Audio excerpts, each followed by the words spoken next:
Hey guys, today we dive into a world where every heartbeat, every glance, and every word you speak carries the power to transform relationships. Imagine walking into a room and feeling the air shift because you understand not only what's being said, but what's being felt. You sense the subtle tremor behind someone's smile, and you know just the right thing to say to steady their spirit. Here's the reality check. Most of us react to emotions rather than master them.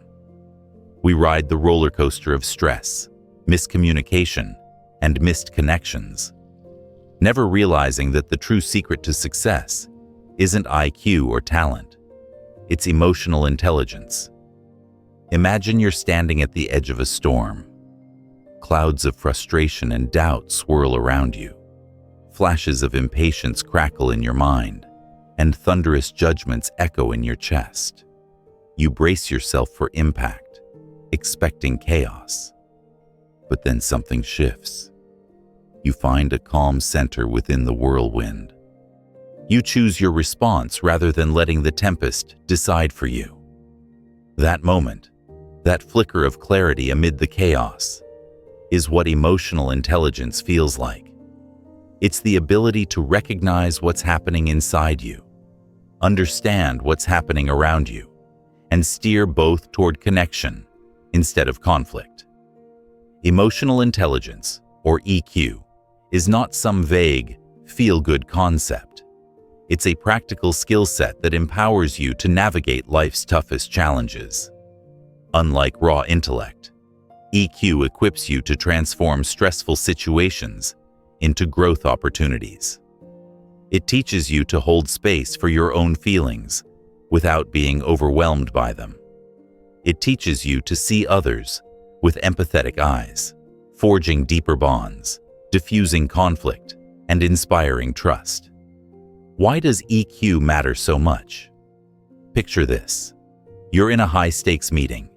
Everyone's emotions are running hot.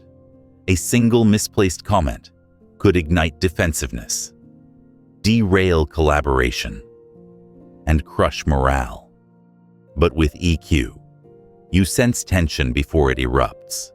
You adjust your tone, choose your words carefully, and guide the group toward solutions rather than blame. You become the calm in the storm, the guide who turns friction into forward motion. At home, the same principle applies. You decode your partner's unspoken signals, respond with compassion instead of criticism, and deepen intimacy. Over the next 13 sections, you'll learn exactly how to build that inner calm and outward connection. We'll start by unpacking what EQ really is and why it's the secret weapon you've been missing. Then, you'll cultivate self-awareness so sharp it feels like a superpower.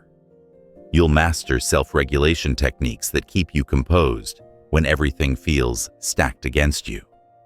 We'll fuel your motivation with strategies that keep you moving forward, even when the path looks uphill.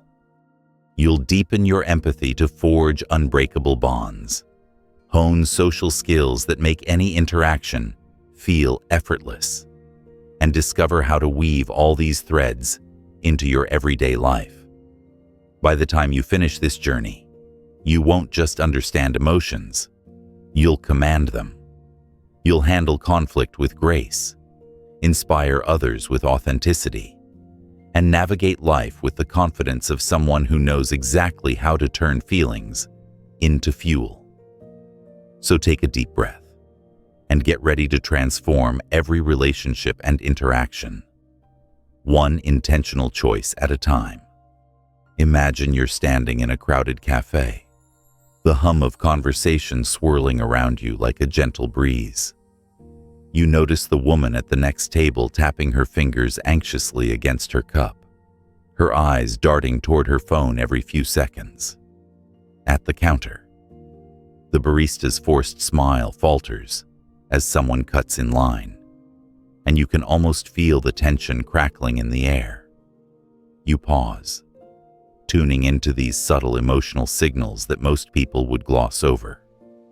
That pause, that moment of noticing, is where emotional intelligence begins. At its core, emotional intelligence, EQ, is the ability to recognize, understand, and manage both your own emotions and the emotions of others. It's not about suppressing feelings or pretending you don't experience stress, anger, or doubt. Instead, EQ is the art of observing what's happening inside and around you, making sense of it, and then choosing responses that serve you and those you interact with. Think of EQ as the software that runs beneath the surface of every social interaction, turning raw emotional data into insight, connection, and real-world action. Why is EQ such a game changer? Because emotions are the invisible currents shaping every decision you make. They influence the words you choose, the tone you adopt, and the relationships you build. High IQ may help you solve a puzzle or analyze data, but EQ equips you to navigate the unpredictable landscape of human behavior. When you master EQ, you become the calm navigator in stormy seas. You spot the emotional undercurrents before they swell into waves of conflict. You cultivate trust by acknowledging how people feel. You motivate teams by tapping into shared aspirations. And you maintain your own clarity when stress threatens to hijack your judgment. Imagine a world without EQ. Meetings dissolve into blame games. Colleagues retreat behind closed doors. And every misunderstanding becomes a small drama. Now imagine the opposite. You walk into the same meetings, but you sense the tension before it erupts. You ask a simple, well-timed question. How is everyone feeling about this direction? And suddenly, the conversation shifts from frustration to collaboration. Team members lean in, ideas flow, problems get solved, all because someone cared enough to notice how people felt. EQ is the true catalyst for success in every area of life, from boardrooms to bedrooms. Organizations led by emotionally intelligent leaders outperform their competitors. Couples who practice EQ report higher satisfaction and deeper intimacy. Parents with high EQ raise children who feel seen, heard, and resilient. And for you personally, EQ becomes the secret weapon that transforms stress into opportunity, conflict into conversation, and loneliness into genuine connection. But EQ isn't mystical or innate. It's a skill set you can develop starting today. Let's explore how you begin to build this foundational capacity. Before you can manage emotions, you must first recognize them. Throughout your day, take brief mental snapshots of how you feel. Pause for a moment and say to yourself, I am feeling. Be specific: angry, anxious, hopeful, disappointed, excited. Labeling emotions activates the prefrontal cortex, the part of your brain that allows you to think clearly rather than react impulsively.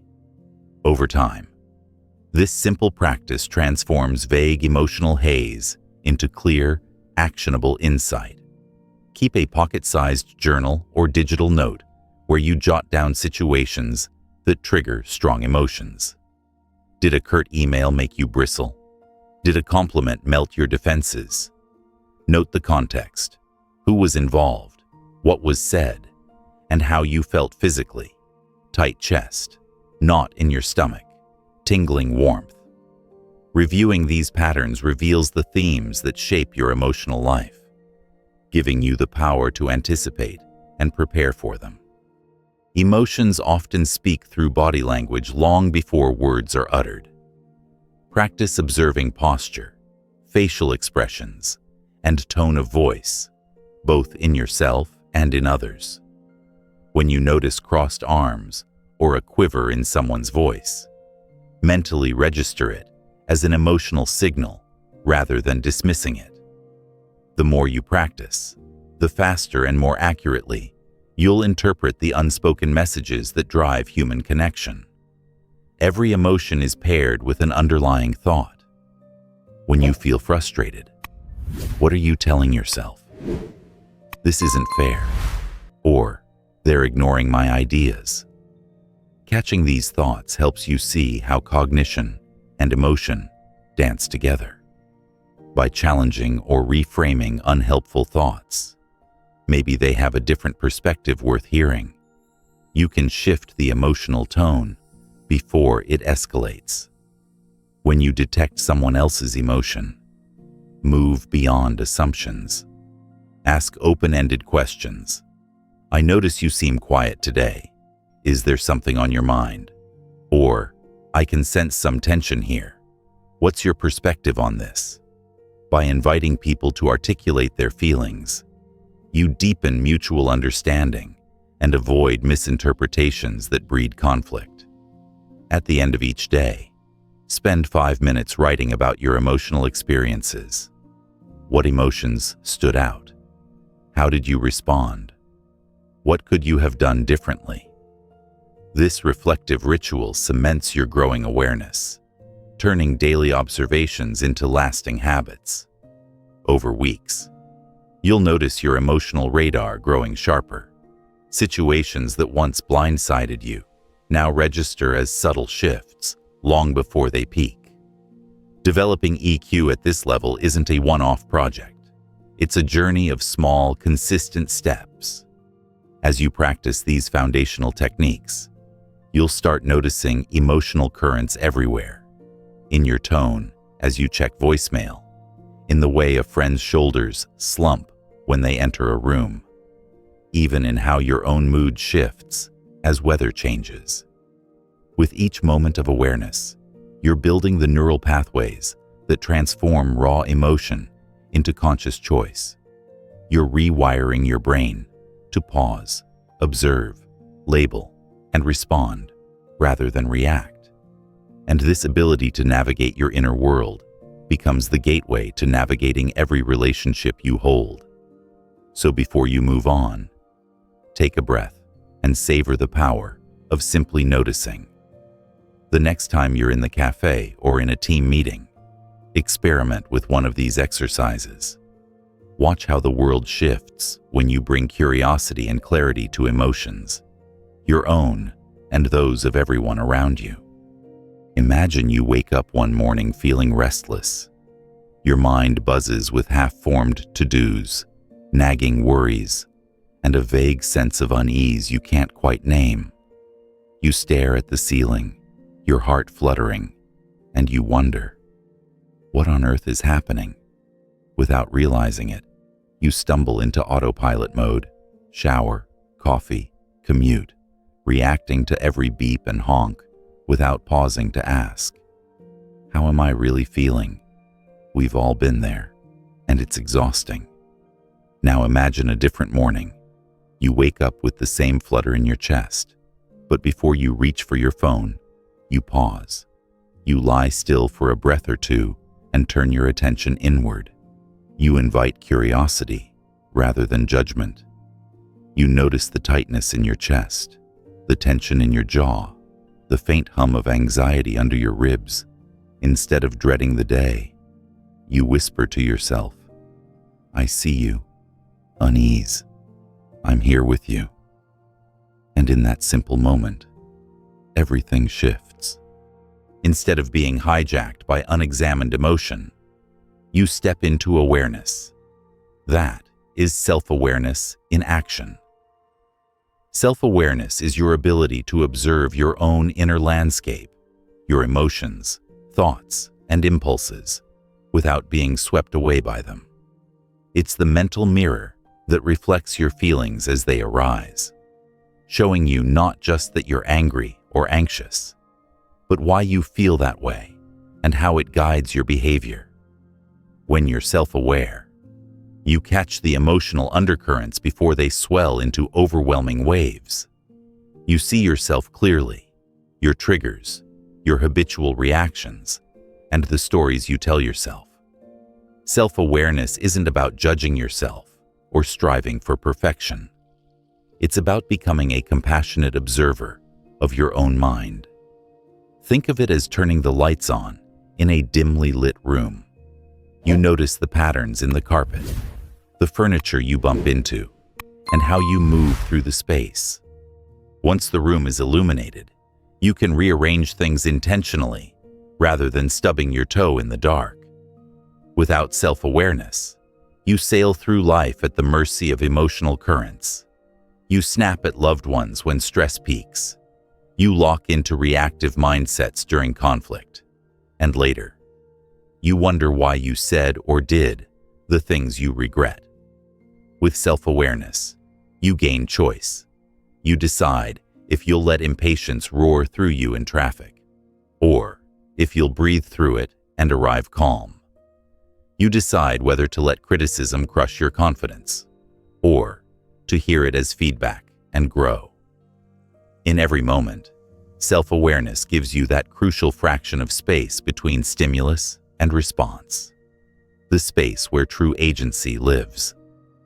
Moreover, self-awareness deepens your relationships. When you understand your own emotions, you can communicate needs clearly.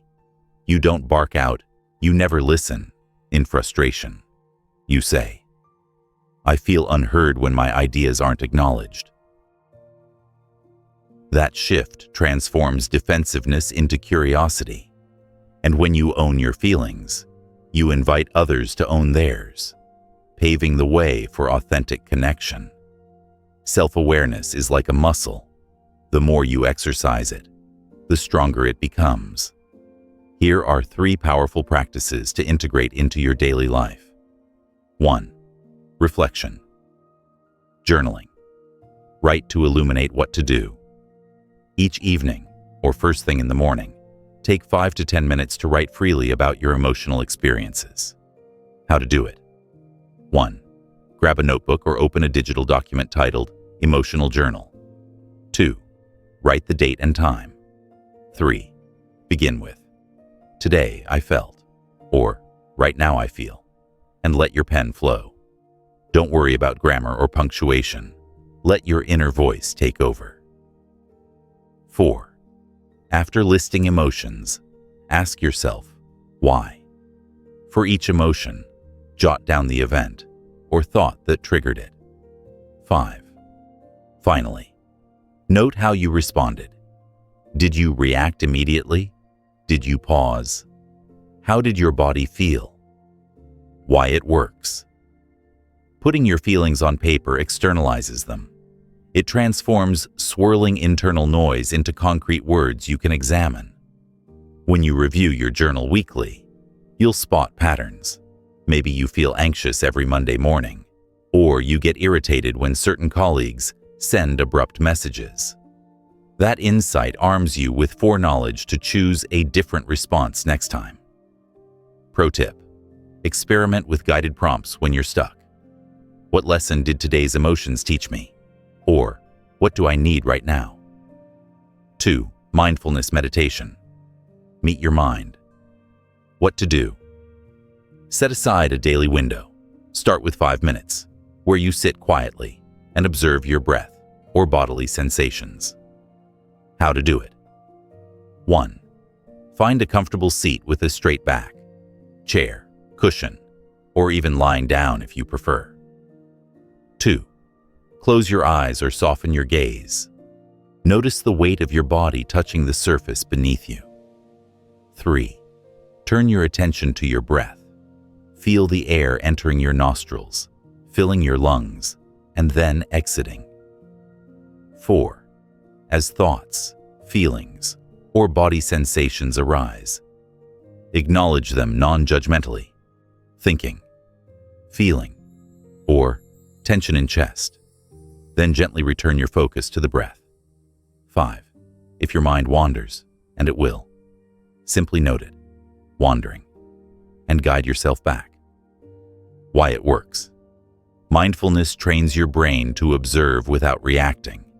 Over time, you'll notice that strong emotions, anger, excitement, dread, arise as patterns of sensations and thoughts.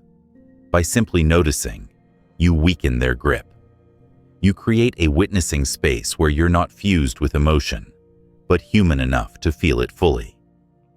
Pro tip: use guided meditation apps for structure, or practice micro-mindfulness by pausing for 3 conscious breaths whenever you switch tasks. 3. Seeking constructive feedback. Mirrors from others. What to do? Invite trusted friends, family members, or colleagues to share honest observations about how your emotions show up and impact interactions. How to do it? 1. Identify 2 to 3 people you trust, those who know you well and respect your growth journey. 2. Ask them, "I'm working on understanding my emotional patterns.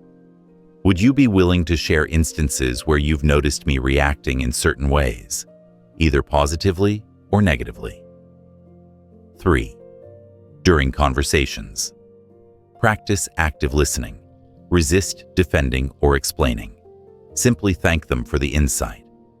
4. Take notes on recurring themes. Do they mention that you seem anxious when under deadlines? That you shut down in heated debates? That your enthusiasm lights up a room? Why it works. We all have blind spots, habits or triggers that feel invisible to us but obvious to others. Feedback acts as a mirror, revealing behaviors that bots us from seeing our emotional contours. When you approach feedback with curiosity rather than defensiveness, you expand your self-knowledge exponentially. Pro tip: offer to reciprocate. Ask, "What do you see in me that I might miss?" and be ready to listen deeply to their reflections. 4. Emotional check-ins. Anchors in the moment. What to do? Schedule brief pauses, 3 to 5 times a day, to notice how you feel and why. How to do it? 1. Set gentle reminders on your phone or calendar. Morning, mid-morning, afternoon, late afternoon, and before bed. 2. When reminded, pause for 30 seconds. Take a deep inhale, exhale fully. Ask, "What emotion is present right now?" 3. Name it. I'm feeling tired. I'm restless. I'm grateful. 4. Note any body sensations: tight shoulders, a fluttering heart, relaxed limbs. 5. Acknowledge the emotion with kindness. It makes sense that I feel anxious before that presentation. Why it works. Real-time awareness prevents emotions from snowballing unnoticed. By naming feelings in the moment, you sidestep autopilot reactions. You gather data points throughout your day, creating a living map of your emotional territory. 5. Values. Clarification. Aligning with your true north. What to do? Reflect on and articulate the core principles that guide your choices: integrity, growth, compassion, adventure, or others. How to do it? 1. List 10 values that resonate. No right or wrong. 2. Narrow down to your top 3 to 5 by asking, "Which of these would I protect at all costs?" 3. For each chosen value, describe a recent situation where you honored it, and another where you didn't. 4. Notice how honoring or violating your values made you feel: pride, peace, discomfort, regret. Why it works. Emotions often signal alignment or conflict with our deepest values. When you feel irritated or deflated, it may be because a value was overlooked. Clarifying your values gives you a lighthouse to navigate by. When emotions flare, ask, "Which value am I honoring or betraying right now?" To weave these practices into a sustainable routine, start small. Choose 1 or 2 techniques to focus on for a week, perhaps reflection journaling each morning, and a daily 5-minute mindfulness session. Add an evening check-in on Friday to jot down what you learned. The following week, invite feedback from a trusted colleague about your emotional presence in meetings. Rotate techniques so you deepen each skill without overwhelming yourself. Remember, self-awareness isn't an endpoint, but a lifelong journey. Some days, you'll notice subtle emotional ripples. Other days, you'll detect only the tidal waves after they crash. Celebrate both. Ripples are progress, and waves are invitations to practice more. With each pause to observe, each line penned in your journal, each honest conversation you have, you strengthen the beam of self-awareness that illuminates your path forward. You've now laid the foundation for navigating your inner world with compassion and clarity. Next, you'll learn how to channel that awareness into steady self-regulation, turning emotional storms into manageable currents. Imagine you're in a critical presentation, your palms growing slick as the project lead tosses you a tough question. You feel the familiar heat rise in your chest, your jaw tightens, and your mind races with worry. If I freeze here, the whole team will lose confidence. Your heartbeat thunders in your ears, and you're on the verge of blurting a defensive retort. But then you remember your self-regulation toolkit is at hand. You pause, plant both feet on the ground, and orient your attention to your breath. In that brief moment, you shift from reactive to composed, and you navigate the question with calm clarity. Self-regulation is the skill that bridges awareness and action. It's your capacity to manage, redirect, or adapt your emotional impulses, especially under stress, so that you respond thoughtfully rather than react impulsively. Think of self-regulation as the thermostat for your internal weather. Instead of letting anger, anxiety, or excitement spiral uncontrolled, you adjust the settings to maintain optimal balance. Why master self-regulation? Because emotions, left unchecked, hijack your logic and derail your best intentions. Without control, you risk saying things you regret, undermining relationships, and sabotaging goals. With control, you become the captain steering through stormy seas, able to make strategic decisions, maintain credibility, and foster trust. Leaders who regulate their emotions inspire confidence. Partners who manage frustration create safer bonds. You, at your best, turn pressure into performance. Let's exploit the gap most EQ guides miss: a lack of real-world failures and quick fixes. Below are 5 powerful techniques, each illustrated with a mini case study, interactive prompts, and memorable metaphors to embed these practices deeply in your daily life. Case study: meet Lila, a project manager whose team once tore into each other over a missed deadline. During a heated debate, Lila felt her anger flare. Instead of lashing out, she caught herself mid-breath, silently counted to 4, and asked, "Can we explore solutions before assigning blame?" The room fell silent. Then collaborative energy resurfaced. How to practice right now. When you feel a surge of emotion, stop. Take 3 slow breaths, then count to 5 in your head before speaking. Why it works. Neuroscience shows that a brief pause engages your prefrontal cortex, giving you space to choose a measured response instead of reacting from the amygdala's fight-or-flight reflex. Pro insight. Harvard research finds that even a 2-second pause can reduce conflict escalation by 30%. Metaphor. Imagine your mind is a photographer that frames every event. By default, it captures negative close-up shots, mistakes, slights, failures. But you can adjust the lens to a wide-angle perspective, spotting context, growth opportunities, and silver linings. Interactive challenge. Identify one recent negative thought. They're ignoring me. Now flip it. Maybe they're preoccupied. I can request a meeting to share my ideas. Speak the new thought aloud. Why it works. Thoughts shape emotions. Reframing shifts your emotional wavelength from distress to curiosity or optimism, empowering you to act rather than stew. Pro tip: label your reframes with "I choose to see" to reinforce agency. Interactive pause. Let's do this together, right now. 1. Place your feet flat on the floor. 2.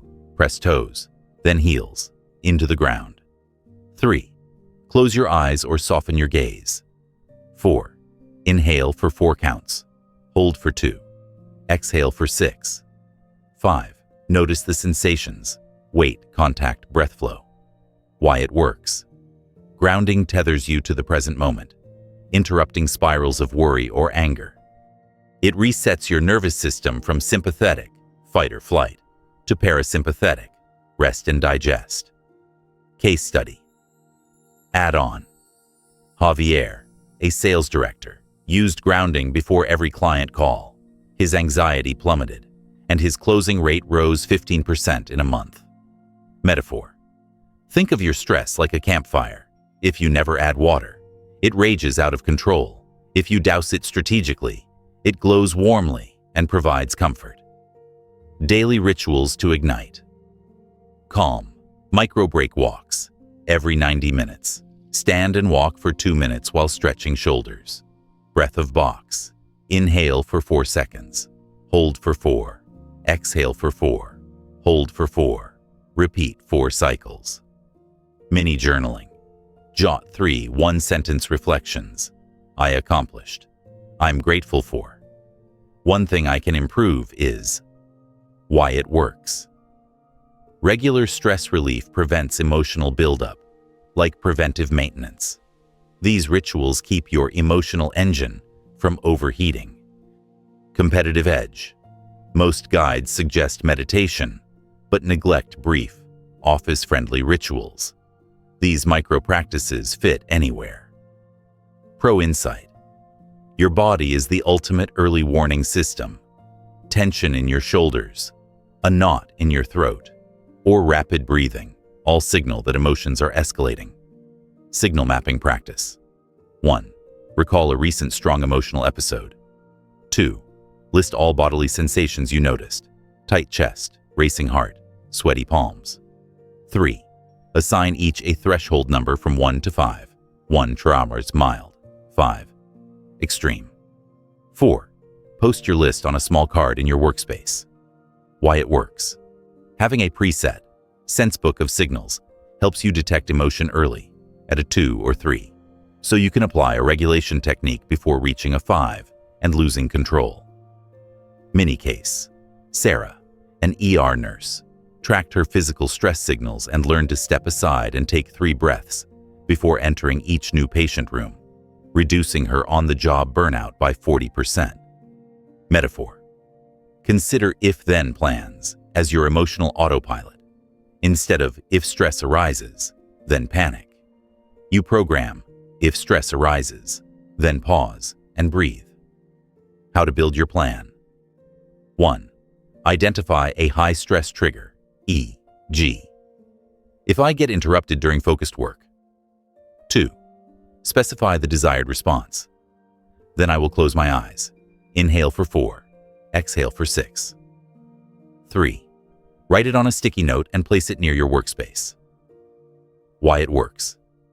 Implementation intentions create mental shortcuts that activate desired behaviors automatically. No extra willpower needed. Case study. Tom struggled with losing his temper in family dinners. He enlisted his partner as an accountability buddy, a quick signal, a gentle tap, whenever emotions rose. Within 2 weeks, Tom's explosive episodes dropped by 75%. How to engage a buddy. Explain your goal and desired signal. Agree on non-judgmental cues, hand gesture, code word, or text emoji. Debrief weekly. Celebrate successes. Troubleshoot slip-ups. Why it works. External accountability boosts follow-through by adding social motivation and gentle correction. Don't wait for perfection. Recognize every small step you take toward composure. Each time you pause instead of ranting, each time you reframe a thought, you earn a mental high five. Weekly reflection. Prompt. Write down 3 regulation wins every Friday. Maybe you handled traffic calmly, or you spoke up assertively instead of lashing out. Notice how these wins compound into greater self-confidence. To forge rock-solid self-regulation, weave these techniques into a daily rhythm. Morning. Review your if-then plans. During work, use grounding and pause techniques at your signal thresholds. Midday. Practice stress relief rituals after lunch. Evening. Journal victories and reset your sense book. Weekly. Debrief with your accountability partner. By exploiting the common competitor gap, dry theory without real stories, generic tips without interactive practice, we've created a dynamic, hands-on approach that embeds self-regulation in your body, mind, and environment. With these tools, you won't just weather emotional storms, you'll surf them with finesse, turning every wave of pressure into a momentum that propels you forward. Imagine you're standing at the base of a steep mountain, your legs tingling with anticipation and doubt. You've got all the gear, experience, talent, even a roadmap, but something in you hesitates. The summit looks impossibly high, and you ask yourself, do I really have what it takes? In that moment, motivation is the rope that either tethers you in place or pulls you upward. Without it, talent sits idle. With it, you conquer peaks you once thought insurmountable. Motivation is not a mystical force reserved for the lucky few. It's a set of emotional levers you can pull to fuel your drive, no matter how steep the climb. Yet most EQ guides gloss over this core pillar, offering generic mantras like "stay positive," without explaining how to spark and sustain that positivity in real time. Let's exploit that gap. Below, you'll find 8 battleground-tested strategies, each illustrated with a mini case study, interactive exercises, and memorable metaphors that will turn motivation from a fleeting spark into an unquenchable flame. Case study. Meet Aisha, a graphic designer who struggled to meet deadlines and frequently felt uninspired. She sat down one evening and asked herself, "Why does design matter to me?" She wrote, "Because my art helps small businesses tell their stories, and seeing their success fuels my passion." That clarity transformed her workflow. She no longer chased external praise, but focused on the impact of her work. Interactive exercise. Take 10 minutes right now. Grab a notebook and write, "I do this because," then complete 5 sentences. "I do this because I want to. I do this because I care about. I do this because I believe." Keep going until you feel a deep emotional resonance. Why it works. Connecting tasks to intrinsic values activates your brain's reward circuitry. Dopamine floods in when your actions align with your deeper purpose. Pro insight. Research from Stanford shows that people who regularly revisit their why are 42% more likely to persist through challenges. Metaphor. Think of goals like GPS coordinates. Without clear coordinates, you wander in the wilderness. Smarter goals, specific, measurable, achievable, relevant, time-bound, evaluated, and reviewed, are precise coordinates that guide every step. How to practice. 1. Pick one big goal, e.g., write a novel. 2. Make it smarter. Write a 60,000-word novel by January 31st, drafting 1,000 words daily, and review progress every Sunday. 3. Post your goal where you see it each morning. Interactive prompt. Sketch a quick table with columns for task, deadline, and progress. Fill in one row now, Why it works. Clear goals, sharpen focus, and reduce ambiguity, preventing motivation from leaking away in confusion. Pro tip: add E and R to the classic SMART. Evaluate weekly and review alignment with your why. Case study: Javier, a senior engineer tasked with overhauling his company's legacy system, felt overwhelmed by the project's scope. He broke it into micro steps. Research Module A for 2 days. Draft outline for Module B in 1 hour. Test Module C in 30 minutes. Checking off each micro step gave him rapid momentum, and within weeks, he had tangible progress and renewed motivation. Interactive challenge. Identify one daunting project on your plate.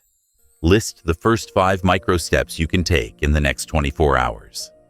They should be so small, you can complete each in under 15 minutes. Why it works. Micro steps create quick wins that trigger dopamine rewards, reinforcing progress and staving off procrastination. Pro insight. Behavioral scientists call this the progress principle. Even a 1% improvement daily compounds into massive growth over time. Metaphor. Time boxing is like placing your tasks in lunch boxes. You allocate fixed slots, so nothing overruns. Instead of work on report all day, you choose focused report session from 9:10 a.m. How to practice. 1. Select a priority task. 2. Set a timer for 25 minutes, Pomodoro technique. 3.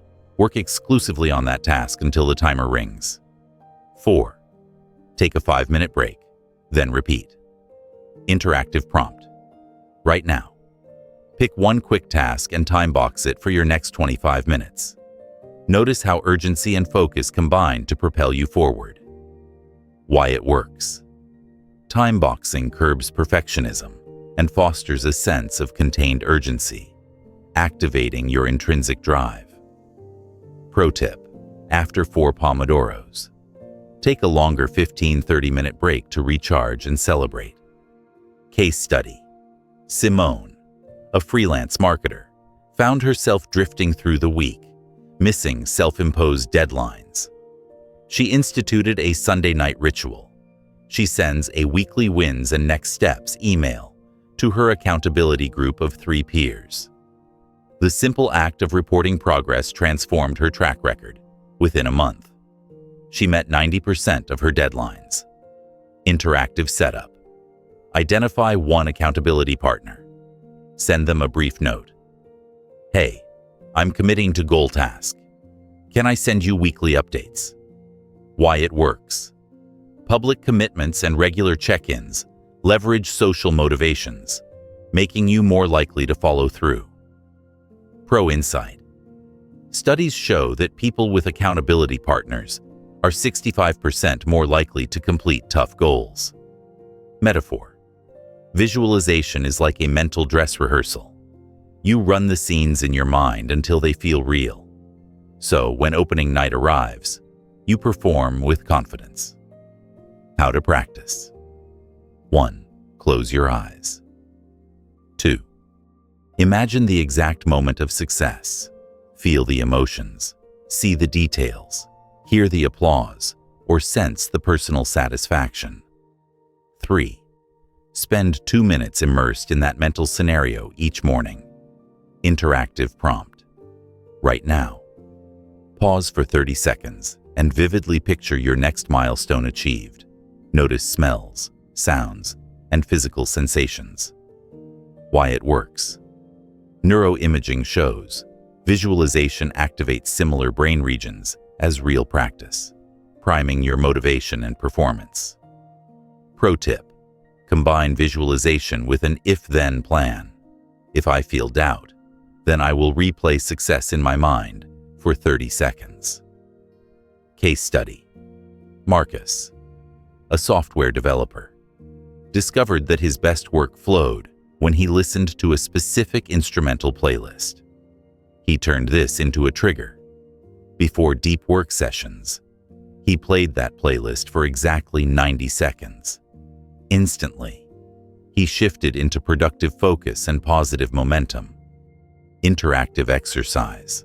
Identify one success trigger: music, a scented candle, a specific workspace setup, and use it for the next 90 seconds before tackling your priority task. Why it works. Consistent rituals link environmental cues with psychological states, making it easier to slip into the motivated mindset. Competitor gap. Few EQ guides mention customizing multisensory triggers.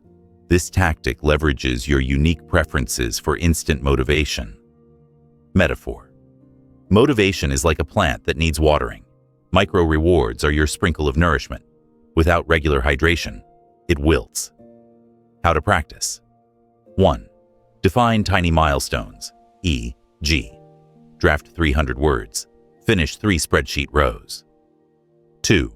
Assign small rewards, stretch break, a square of dark chocolate, 5 minutes of a favorite song, immediately after each milestone. 3. Keep a reward jar list, posted where you can check off mini rewards. Interactive prompt. Pick one micro step you committed to earlier. Complete it now, and immediately give yourself a pre-planned reward. Notice the rush of satisfaction. Why it works. Immediate reinforcement strengthens neural pathways, making you crave the behavior again. Pro tip: rotate rewards to keep novelty high. Boredom can kill motivation. To transform motivation into a sustainable engine. Morning. Clarify your why and visualize success for 2 minutes. Throughout the day, use time boxing and micro-stepping to maintain urgency. Midday. Trigger success rituals, music, scented cues, or workspace tweaks. Evenings. Reflect on smarter goals, journal your wins, and send updates to your accountability partner. Weekly. Revisit and refine your why, evaluate goal progress, and celebrate your most significant breakthroughs.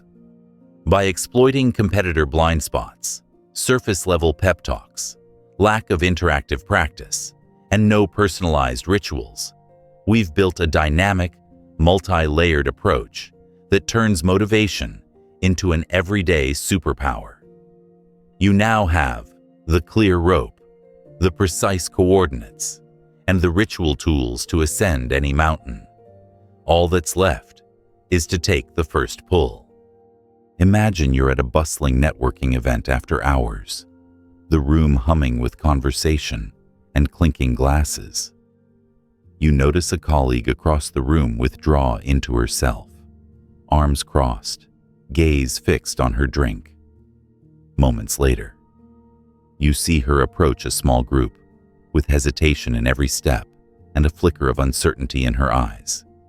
You quietly step in front of her, offer a warm smile, and ask, "How are you finding the event?" Immediately, her shoulders relax. She looks up, meets your gaze, and begins to share her worries about fitting in.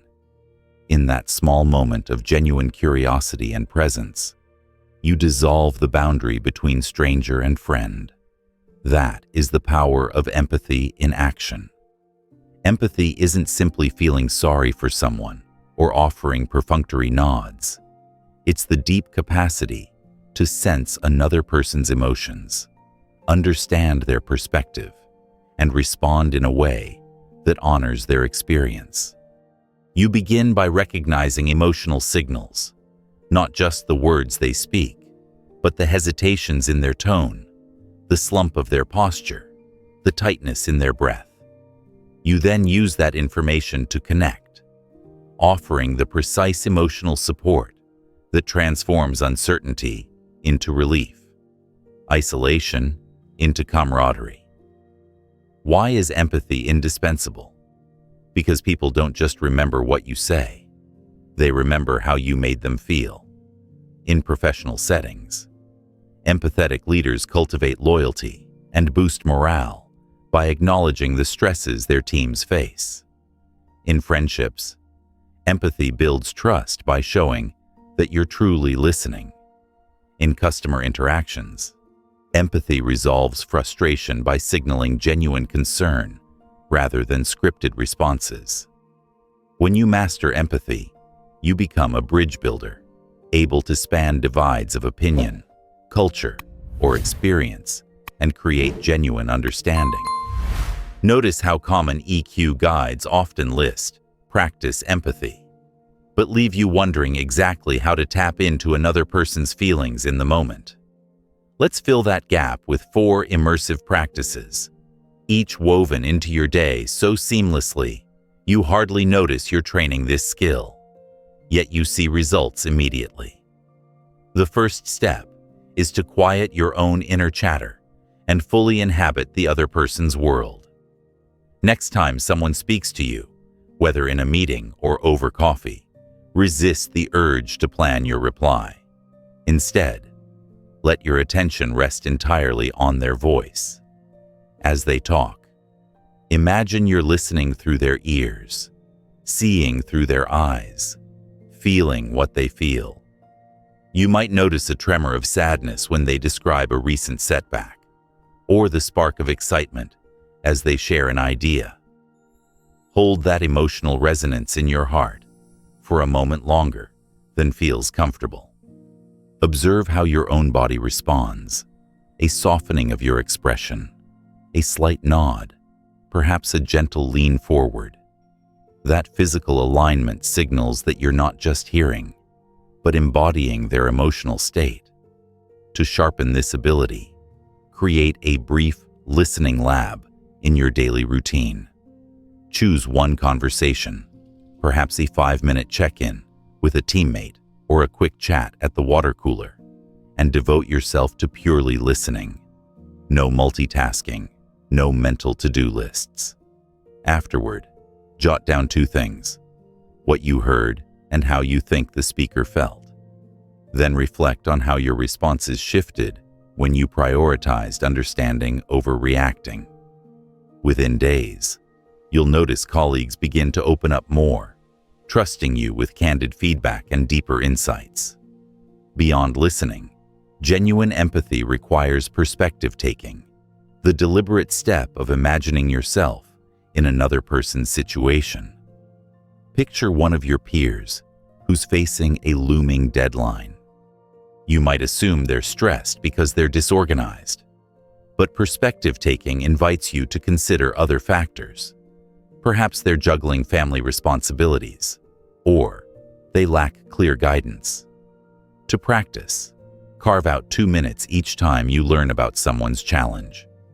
Close your eyes and ask, if I were in their shoes, what pressures would I feel? What fears might keep me up at night? Then open your eyes and frame a supportive question. Would it help to go over your plan together? This shift from assumption to curiosity translates into more effective support.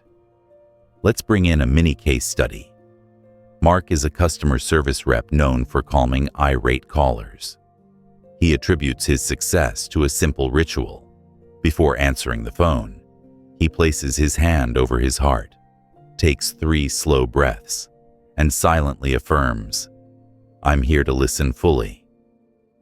That centering act clears residual emotions from previous calls and primes him to approach each caller with fresh empathy.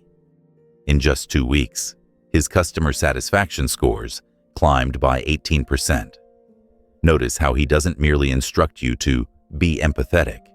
He offers a replicable ritual that slots into his workflow. Empathy also thrives on reading nonverbal cues.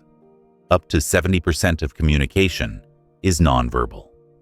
So tuning into facial expressions, gestures, and vocal inflections reveals emotional subtext. During your next video call or face-to-face meeting, pay attention to subtle shifts, a flicker of tension around the eyes, a tightening of the jaw, or uneven pacing in speech. When you spot these signals, mirror them gently. Slow your speech if they speak softly. Adopt a relaxed posture if they lean back. This nonverbal matching sparks subconscious rapport, making others feel seen, without a single word. You can level up this skill by creating a cue card that lists 3 common nonverbal signs you want to catch: raised eyebrows, clenched fists, or rapid fidgeting, and reviewing it before high-stakes conversations. Afterward, reflect on which cues you noticed and how mirroring them changed the interaction. Over time, you'll build an internal database of bodily signals and emotional states, allowing you to empathize intuitively. True empathy doesn't stop at feeling. It moves to compassionate action. If someone shares a disappointment, you might acknowledge their pain and then ask, "What can I do right now to help?" This leap from understanding to assistance transforms empathy from passive resonance to active support. To practice, adopt a simple habit. Whenever someone expresses a problem, follow up with 1 sentence of validation. That sounds incredibly frustrating. And 1 sentence of assistance. Would it help if I reviewed the plan with you later today? This formula ensures empathy translates into tangible relief, preventing conversations from withering into unresolved venting sessions. One leadership expert describes empathy as the social glue that holds teams together. Neuroscientific studies back this up. Listening that includes validation triggers oxytocin release, strengthening trust bonds and collaboration. Yet many employee engagement surveys show workers crave this level of care and seldom receive it. By integrating these empathy practices, you fill a critical void that most leaders overlook. As you weave these techniques into your daily life, listening labs, perspective rituals, nonverbal mirroring, and compassion bridges, you'll notice a profound change. Conversations deepen, conflicts resolve more smoothly, and people come to you as a safe harbor for honest expression. Empathy becomes second nature, not a checklist item. With this skill solidly in place, you'll build relationships that weather any storm. Next, you'll discover how to channel your sharpened self-awareness, self-regulation, motivation, and empathy into social skills that make every interaction effortless and authentic. Imagine you're stepping into a conference room where every seat is taken and a dozen pairs of eyes turn toward you. You're about to pitch a fresh idea, but your palms feel slippery, and you wonder if anyone will truly hear you. As you begin speaking, a few listeners nod, some frown, and one colleague glances at her watch. You realize that success here depends not just on your concept, but on your ability to connect, to read the room, and to guide the conversation toward collaboration. That moment, when you blend confidence with attunement to others, is where social skills shine. Social skills are the practical application of emotional intelligence in every interaction. They're the behaviors, strategies, and unspoken cues that help you communicate clearly, resolve disagreements, build rapport, and inspire cooperation. In today's world, mastering social skills gives you an edge. It transforms awkward silences into engaging dialogue, tense disagreements into constructive debates, and chance encounters into lasting relationships. Why do social skills matter so profoundly? Think of them as the user interface for every human interaction. You may have brilliant ideas, high EQ, and a rock-solid reputation. But without the right social protocols, those strengths can get lost in translation. Effective social skills allow you to win trust within seconds, de-escalate conflict before it damages morale, and leverage the power of influence ethically, fueling both personal fulfillment and professional success. Yet most leadership and self-help guides treat social skills as an afterthought. A few bullet points on communicate better or handle conflict. They skip the hands-on drills, real-world tactics, and subtle rituals that turn theory into habit.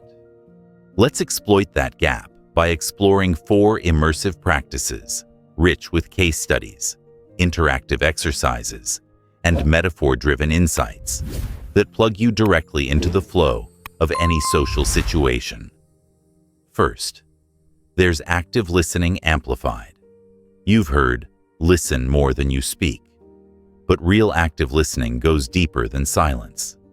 It's about layering 3 elements: paraphrasing, emotional validation, and curiosity. Paraphrasing practice. Next time someone explains a challenge, maybe a teammate frustrated by shifting project goals, pause for a beat, then say, "So what I'm hearing is that the changing requirements are causing you extra work and stress. Is that right?" This mirrors their content and shows you're tracking both facts and feelings. Interactive prompt. In your mind, replay a conversation from today. Identify one statement you could have paraphrased. Close your eyes, speak your paraphrase aloud, and notice how it shifts the emotional temperature. Emotional validation. After paraphrasing, add a phrase like, "That must feel overwhelming." Validation acknowledges their inner world without judgment. Case study. Olivia, a startup founder, turned around a tense investor meeting by leading with, "I can see this pivot feels risky for you." The investor relaxed, and they moved from defensiveness to joint problem solving, securing crucial funding. Curiosity questions. Finally, follow up with open-ended inquiries. What would make this process easier for you? This invites deeper insight and positions you as a true partner rather than a distant authority. By weaving these 3 steps together in every dialogue, you signal that you're not just hearing words, but absorbing the full texture of another person's experience. Next comes conflict resolution that doesn't feel like conflict. Traditionally, disagreements trigger defensiveness. Voices rise, rationales clash, and the outcome often feels like a loss for both sides. Instead, adopt a 3-phase approach: ground, reframe, and collaborate. 1. Ground. When tension spikes, take a moment to anchor yourself. Subtly press your fingertips together or place your palm over your heart. Physical anchors that signal calm to your nervous system. 2. Reframe the issue. Shift from positions, "You're ignoring my timeline," to interests, "It's important we meet our deadlines so the team doesn't burn out." Frame the shared goal to remind everyone of the common ground beneath conflicting demands. Interactive exercise. Think of a recent workplace disagreement. Write down the positional statement and then translate it into an interest-focused reframe.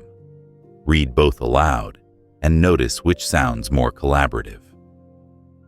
3. Collaborative solutions.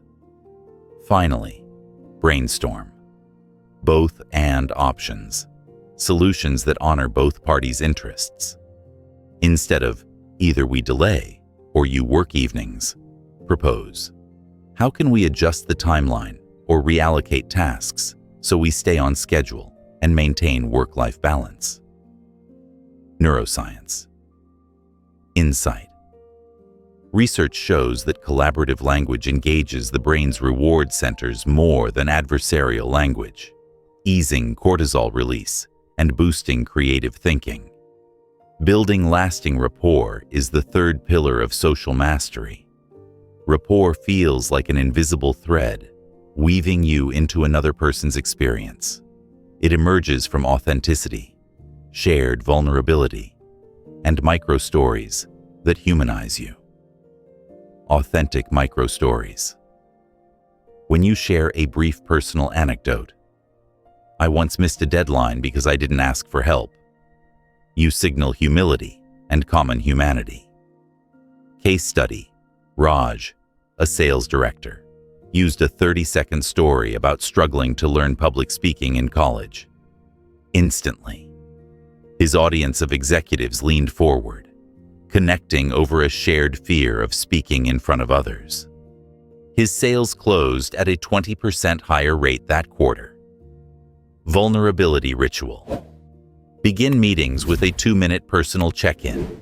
Each person shares one high and one low from their week. Structured vulnerability breaks down barriers and accelerates trust. Interactive prompt. Before your next team huddle, suggest a high-low round. Observe how quickly people open up when given a safe container for sharing.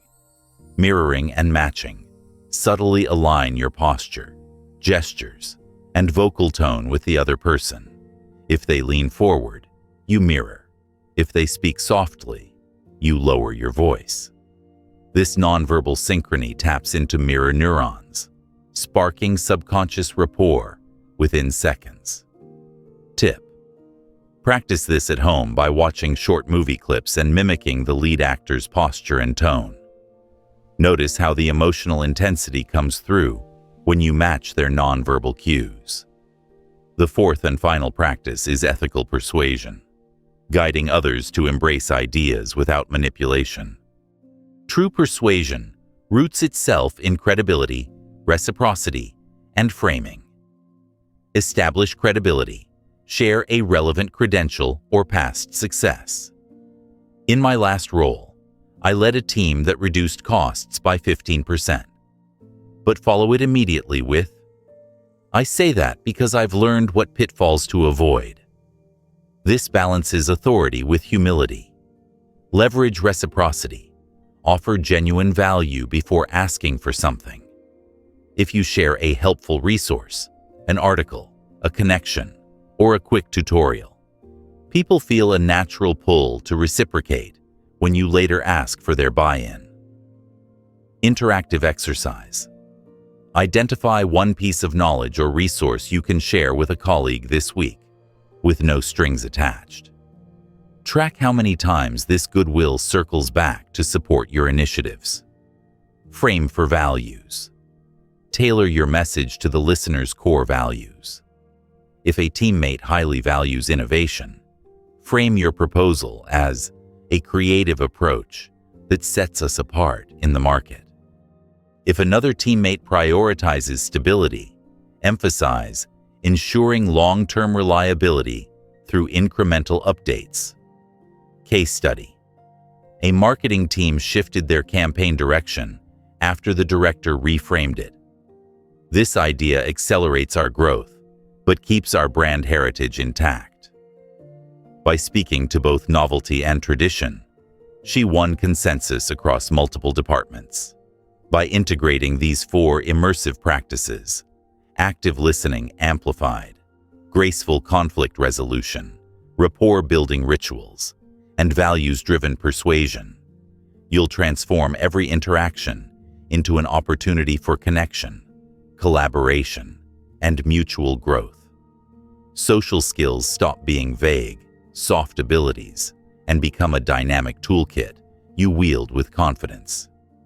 Having honed social skills, you're now equipped to weave together self-awareness, self-regulation, motivation, empathy, and these freshly sharpened social tools into a seamless tapestry. In the next section, we'll explore how to apply all 5 pillars to the routines and relationships that shape your everyday life, turning isolated skills into an integrated way of being. You wake up to the first rays of sunrise slipping through your curtains. Before you even open your eyes fully, you remember the morning ritual you've built, a 2-minute mindfulness check-in, a quick visualization of the day's victories, and a glance at your if-then plans posted beside your bed. This simple sequence isn't busy work. It's the thread that weaves your self-awareness, regulation, motivation, and empathy into every moment that follows. As you swing your feet onto the floor, you feel grounded and intentional, ready to meet your day rather than simply endure it. This is how you apply emotional intelligence not as a collection of isolated skills, but as a seamless way of being. In this section, you'll discover how to integrate all 5 EQ pillars: self-awareness, self-regulation, motivation, empathy, and social skills into your daily routines and relationships. By doing so, you transform ordinary situations into opportunities for growth, connection, and lasting impact. Your morning sets the tone, so start by tuning into your inner world. As your phone alarm fades, pause for a moment in bed. Notice how your body feels. Any tension, ease, or flutter of anticipation. Label these sensations: restless, calm, eager, as you breathe. This act of self-awareness prevents unconscious reactivity to emails or news headlines. Next, sit up and briefly scan your intentions for the day. Recall your why for your top 3 goals, whether it's delivering that presentation, nurturing a client relationship, or carving out family time. In 2 quick sentences per goal, visualize the successful outcome, the nodding of heads, the warm embrace, the laughter around the dinner table. This fuels your intrinsic motivation and primes your nervous system for positive engagement. Before you leave your bedside, take a grounding breath. Inhale for 4 counts. Exhale for 6, feeling your feet firmly planted on the floor. This anchors self-regulation, reminding your brain that you're the pilot, not the passenger. During your commute, whether you drive, take public transit, or walk, perform a micro check-in. Set a reminder on your smartwatch or phone to tap once at the halfway point. When it vibrates, pause your podcast or silence your music. Notice your emotional state: tension in the shoulders, agitation behind the eyes, or calm assurance. Label it again: I'm feeling tired, or I'm energized. If you catch stress rising, practice a quick 30-second grounding. Press your fingertips together, close your eyes for a breath, and recite, I choose calm. If you're walking or on transit, extend empathy to those around you. Observe fellow passengers or drivers without judgment. Imagine the stories behind their expressions: rushing parents, students cramming for exams, colleagues dreading deadlines. Let this gentle perspective-taking soften any irritation you might feel about delays or crowds. As you step into your first meeting or check-in, carry forward that harmony between self-awareness and social skills. Before speaking, take a silent breath and recall one colleague's emotional style. Does she thrive on data-driven logic or prefer a relational approach? Tailor your opening line accordingly. If she values relationships, begin with a genuine inquiry. I've been thinking about your feedback on the draft, and I'd love to hear how you're feeling about the direction. This empathetic framing invites collaboration over confrontation. Throughout the discussion, notice any flicker of tension, rapid speech, taut shoulders, clipped tone, and apply a mini pause to recalibrate. Instead of barreling ahead, ask a clarifying question that validates others' perspectives. I sense this aspect is causing some worry. What can we adjust to make everyone comfortable? This merges empathy with conflict resolution tactics, steering the conversation toward collective solutions. By midday, even the most disciplined routines can falter. Energy dips, motivation wanes, and emotional hijacks loom. Schedule a deliberate energy reset after lunch. This might be a short walk around the block, a 5-minute breathing exercise, or a quick stretch routine at your desk. As you move, stay mindful of your body's signals: a heavy chest, a jittery stomach, or a relaxed ease. Identify the dominant feeling: sluggish, restless, content. And choose a regulation practice that matches invigorating strides to combat sluggishness or deep breaths to calm restlessness. Pair this with a motivation check. Glance at your Smarter Goals page. Celebrate one micro win from the morning. Perhaps you delivered a concise meeting update or defused a brewing disagreement. Jot it down as proof of progress. This ritual keeps your internal drive fueled and your self-esteem buoyed. Every interaction with a colleague, friend, or family member is a chance to apply your empathy and social mastery. When you initiate a one-on-one, begin by centering yourself. Pause, breathe, and recall that your goal is connection, not just information exchange. Open with a genuine warm-up question. What's been energizing you this week? And let them speak. As they do, practice the layered active listening you refined earlier. Paraphrase their concern, validate their emotion, and then ask a curiosity-driven follow-up. Be mindful of your own triggers during these talks. If they share criticism or express strong emotion, note the physical sensations you experience, a tightening jaw or racing thoughts. Then deploy your go-to regulation technique, a brief mental counting exercise or a micro-grounding signal. This prevents your emotional reactions from overshadowing the conversation and models composure for the other person.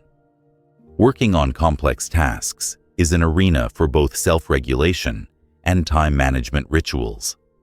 Use time boxing and micro-stepping. Break large assignments into 25-minute sprints, followed by 5-minute breaks. During the sprint, mute notifications and set an intention. I will focus fully on this section, without judgment. After the sprint, take a moment to note one emotional state shift. I felt focused, or I noticed frustration when I hit an obstacle, before transitioning into the break activity. When collaboration on projects requires feedback exchange, blend your social skills toolkit into written and verbal communication. Frame critiques with "I've noticed" statements and invite their input.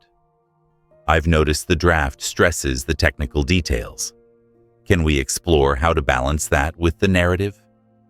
This approach ensures that you address both the task and the emotional tenor of the feedback session. Emotional intelligence isn't confined to professional spheres. It flourishes at home too. Bring your EQ pillars into daily routines. At dinner, invite each family member to share one high and one low of their day. Practice deep listening as they speak, offering empathy and curiosity rather than solutions. If a child shares frustration, kneel to their eye level, mirror their body language, and ask, "What do you need most right now?" Maintain self-awareness at home by carving out brief check-ins between activities. Before transitioning from work mode to parent mode, pause at the door, place your hand on your heart, and release any lingering stress with a 2-second exhale. This creates a clear boundary, ensuring you show up fully for your loved ones. As the day winds down, reclaim a moment of solitude. Sit somewhere calm, perhaps on your balcony or by the window, and review the day's emotional landscape. Reopen your journal and reflect on 3 prompts. What emotion surprised me today? When did I choose calm over reaction? And where did I connect most deeply with someone else? Write freely for 5 minutes, noticing patterns or insights that emerge. Follow this with a brief gratitude ritual. List 3 things you're grateful for, big or small. This amplifies positive emotions, reinforces motivation for tomorrow, and strengthens your self-regulation by shifting focus away from lingering stress or rumination. Finally, revisit your why for tomorrow's top goal. Visualize the successful outcome in detail, feeling the emotions you'll experience at the moment of achievement. As you lay your head down, remind yourself that emotional intelligence isn't a destination, but a practice woven into every heartbeat, conversation, and breath. By embedding these routines, morning rituals, intentional commutes, mindful meetings, energy resets, one-on-ones, focused work sprints, family check-ins, and evening reflections, you're not merely performing skills, you're transforming emotional intelligence into an integral part of your identity. You're the person who naturally pauses to notice emotions, the colleague who listens to understand, the friend who offers centered support, and the leader who inspires through composure and care. Let these deliberate practices anchor you in everyday moments. As you move through each day, watch how your relationships deepen, your stress levels decrease, and your goals advance with steady momentum. Day after day, these small, consistent actions compound into a life shaped by intentional emotional mastery. In the next section, you'll discover how to sustain these EQ habits over the long term, ensuring that emotional intelligence remains not just a phase, but a lifelong way of thriving. When you first embrace emotional intelligence, it feels like discovering a powerful new toolset, exciting, transformative, and fresh. But over time, without deliberate maintenance, even the sharpest tools can dull and the brightest insights can fade. To ensure EQ remains your guiding compass, you need to weave sustaining practices into the fabric of your life. In this section, you'll learn how to transform fleeting achievements into enduring habits by embedding EQ routines, tracking progress, nurturing community support, and honoring the natural rhythms of change and growth. Think of EQ as a finely tuned instrument that requires regular calibration. A pianist doesn't tune their piano once and expect it to stay in harmony for years. Neither can you expect emotional skills to remain razor-sharp without ongoing attention. Sustaining EQ means building a living ecosystem of practices, environmental cues, habit anchors, accountability networks, reflection cycles, and meta-awareness that work together to reinforce and evolve your emotional mastery.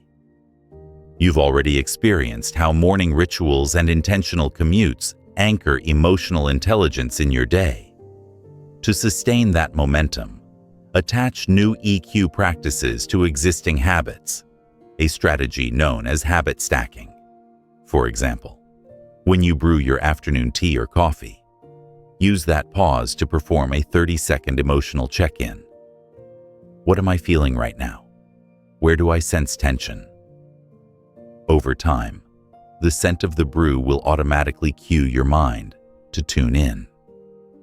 Similarly, link brief gratitude reflections to your evening toothbrushing ritual. As the minty foam swirls, mentally note one supportive interaction you offered or one moment of self-regulation you're proud of. This tiny habit stack takes merely 10 seconds, but compounds daily, reinforcing self-awareness and gratitude, two pillars of sustainable EQ. You're no stranger to goals and progress tracking from your motivation routines. Now apply that same discipline to your EQ practice. Create a simple EQ dashboard in a digital note or print out a one-page template with columns for each pillar. Self-awareness, self-regulation, motivation, empathy, social skills. Each evening, spend 1 minute ticking off which practices you completed. Journaling, pause techniques, why, check, listening lab, conflict reframe. Within a week, patterns emerge. Maybe you consistently skip empathy check-ins on Mondays or neglect motivation rituals on Fridays. This data offers invaluable insights. You can adjust your environment, set an empathy reminder on Monday mornings, or schedule a quick why visualization before winding down on Fridays. Beyond daily tracking, carve out a 15-20-minute slot at the end of each month for a deeper EQ retrospective. Treat it like a personal board meeting where you review your EQ dashboard, celebrate wins, analyze setbacks, and plan next steps.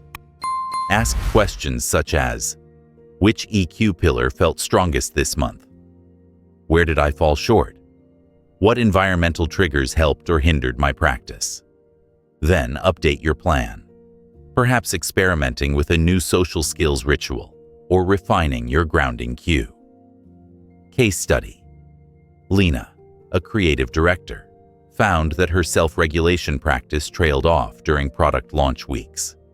After her first monthly retrospective, she added a regulation checkpoint before every status meeting and placed a small reminder sticker on her laptop bezel. Within 2 months, her composure under pressure regained its earlier consistency, and her dashboard streak for self-regulation extended from 12 to 27 consecutive days. Emotional intelligence thrives in connection. While personal rituals root your practice inward, community support fuels growth outward. Recruit 2 or 3 colleagues, friends, or family members to form an EQ circle. Meet virtually or in person once a month for 30 minutes. Each member shares a recent EQ challenge, the pillar they want to strengthen, and one insight or practice they've tested. The group offers feedback, encouragement, and fresh perspectives. These gatherings create social accountability and spark creative adjustments you might never have discovered alone. If you're worried about time, keep the circle lean and focused. No more than 4 people, no longer than half an hour. Rotate the facilitator role so each member gains leadership experience in guiding EQ conversations. Your physical surroundings can either support or sabotage your EQ habits. Conduct an EQ environmental audit at home and at work. Identify spaces where you practice key techniques: your morning meditation cushion, the corner of your desk for quick grounding, the dining table for family check-ins. Then optimize each zone. Add softening lighting to your reflection nook. Keep your journal and pen within arm's reach, or post a small card with your if-then plan on your bathroom mirror. Leverage sensory cues too. A particular scent, citrus essential oil, or a lavender sachet can signal your brain to shift into relaxation mode before evening reflection. A specific playlist can trigger motivated focus for time-boxed work sprints. By landscaping your environment with these subtle yet potent cues, you remove friction and make EQ practices almost automatic. Emotional resilience isn't about maintaining peak performance every single day. It's about adapting to life's cycles. There will be weeks when your patience feels shallow, your motivation dips, or your empathy wanes. Expect these fluctuations and plan for them. Use your monthly retrospectives to map your energy rhythms. Perhaps you're most alert and motivated midweek, but for empathy and social tasks, you excel on weekends. Align your schedule accordingly, tackling high cognition tasks when your EQ capacity is high, and reserving low-stakes interactions or creative projects for your natural ebb days. Competition. Blind spot. Most EQ guides present a linear, always-on model, leaving you to feel guilty when you falter. Instead, normalize the curve. Track your weekly EQ energy on a scale of 1 to 10 and adjust your workload and social commitments to match. This compassionate approach honors your humanity and prevents burnout. Sustaining emotional intelligence requires continual growth. Dedicate a small slice of your learning budget or personal development time each quarter to deepen your EQ knowledge. This could mean reading a book on advanced empathy neuroscience, attending a virtual workshop on conflict transformation, or subscribing to an EQ-focused podcast. Critically, don't overwhelm yourself with every new trend. Pick one resource at a time and integrate its lessons into your existing routines. Interactive prompt. This week, identify one EQ topic you want to explore. Maybe motivational psychology or nonverbal communication research. Schedule a 45-minute learning session on your calendar, and afterward, write a single paragraph summary of your key takeaway and how you'll apply it. Smartphone apps and wearable devices can be both friend and foe to EQ. Unchecked notifications fracture your attention and erode self-regulation. Yet, judicious use of technology can amplify your practice. Set up gentle reminders for quick check-ins, habit tracker apps to log your daily EQ activities, or guided meditation tools for on-the-go mindfulness. Use digital calendars to schedule your monthly retrospectives and community meetings. But guard against notification overload by creating EQ zones where your device remains silent, like during family dinners or focused work sprints. Just as micro-rewards keep you motivated in Section 5, periodic celebrations of EQ milestones reinforce long-term commitment. When you complete 3 consecutive months of daily EQ dashboard checks, treat yourself to a meaningful reward, perhaps a new journal, a half-day retreat, or a special dinner with loved ones.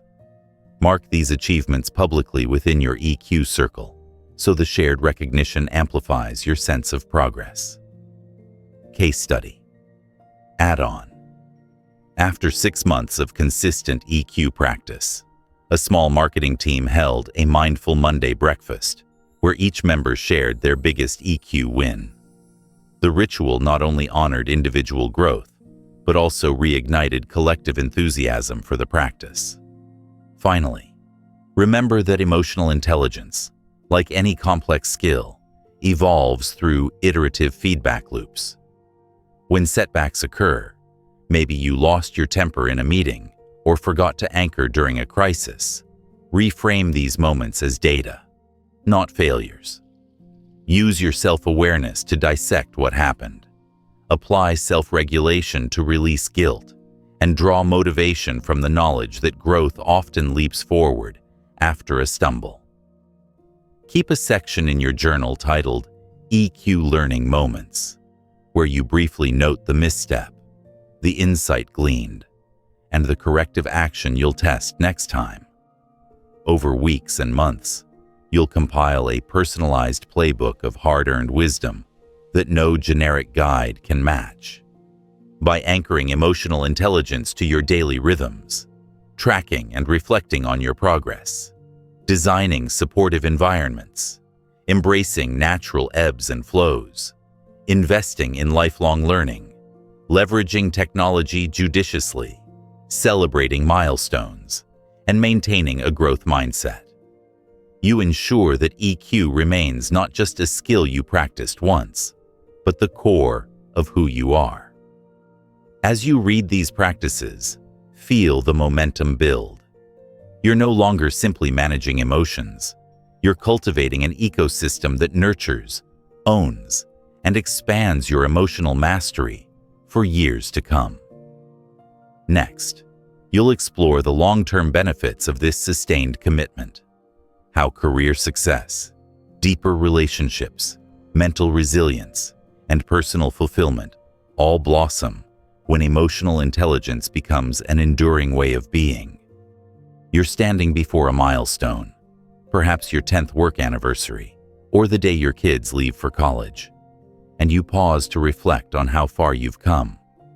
It's not just the promotions, pay raises, or academic degrees that shaped your journey.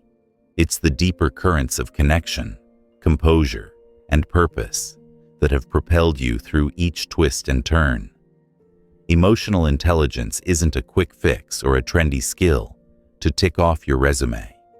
It's the bedrock of enduring success, fulfillment, and well-being. In this section, you'll explore the profound long-term benefits that unfold when EQ becomes the lens through which you view every decision, relationship, and challenge. You'll see how career success blossoms, personal bonds deepen, mental resilience strengthens, and a lasting sense of purpose emerges, transforming your life into a rich tapestry woven with intentional emotional mastery. Imagine your career as a passionate gardener tends a thriving orchard. Without timely pruning, fertilizing, and attentive care, even the hardiest trees can falter under pests, drought, or neglect. Emotional intelligence is that essential cultivation practice, pruning outdated beliefs, fertilizing relationships with empathy, and irrigating your motivation with clear purpose. Over seasons and years, EQ harvests bountiful outcomes that outlast fleeting successes. You walk into your first leadership role, eager yet nervous. Technical expertise got you there, but you soon discover that inspiring people demands more than industry knowledge. As an emotionally intelligent leader, you leverage self-awareness to recognize your own biases, perhaps a tendency to micromanage when under stress, and self-regulation to rein in those impulses. Your team feels heard, valued, and respected, which translates into higher engagement, relentless creativity, and consistent performance. Within 2 years, turnover has plummeted, innovation has soared, and your department becomes a model for collaboration. Over the long term, these patterns compound.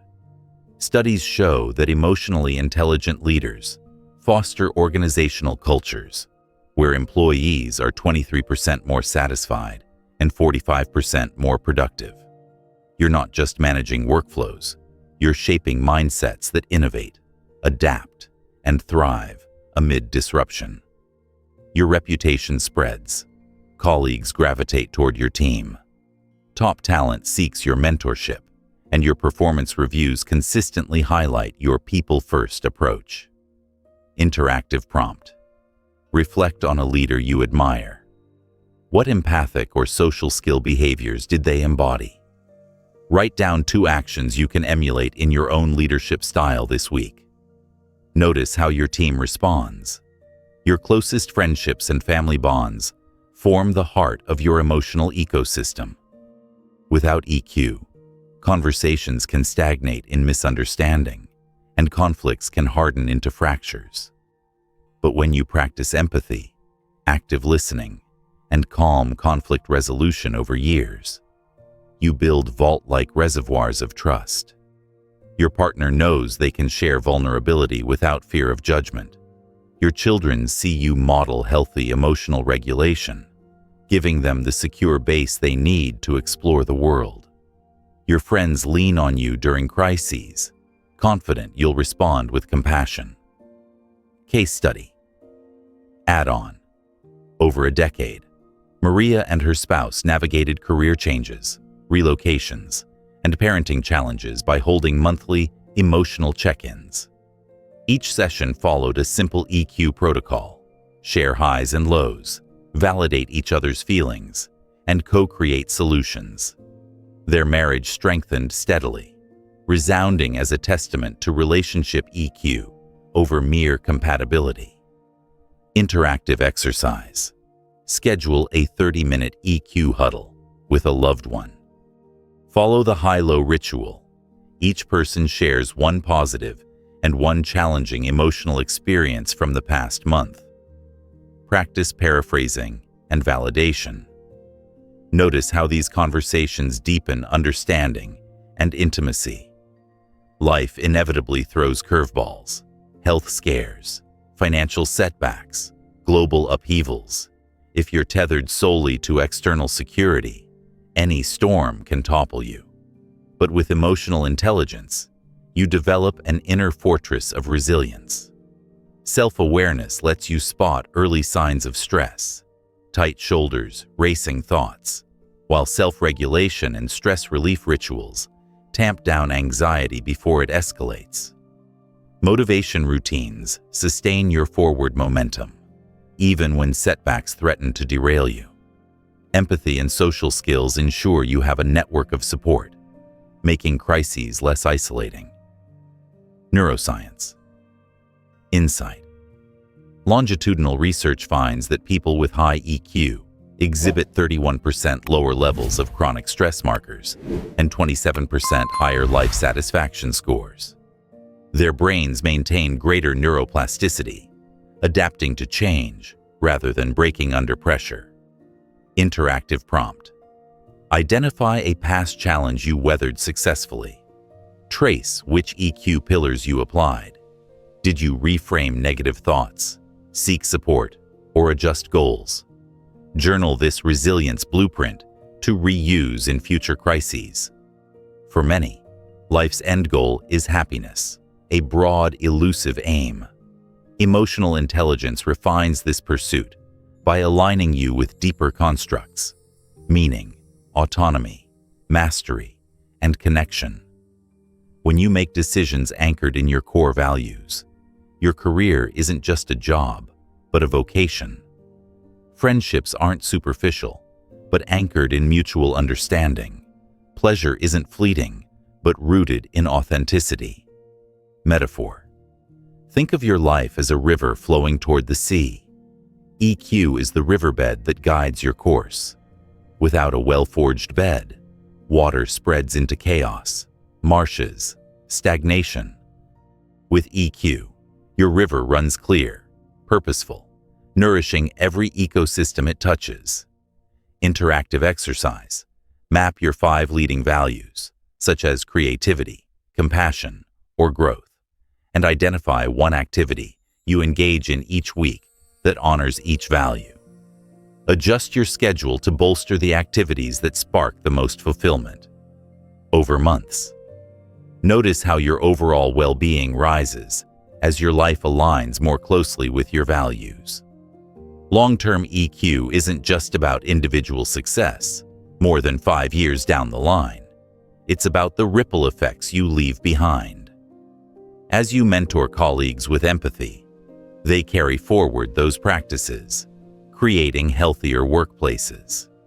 As you parent with emotional presence, your children learn to cultivate their own EQ, influencing future generations.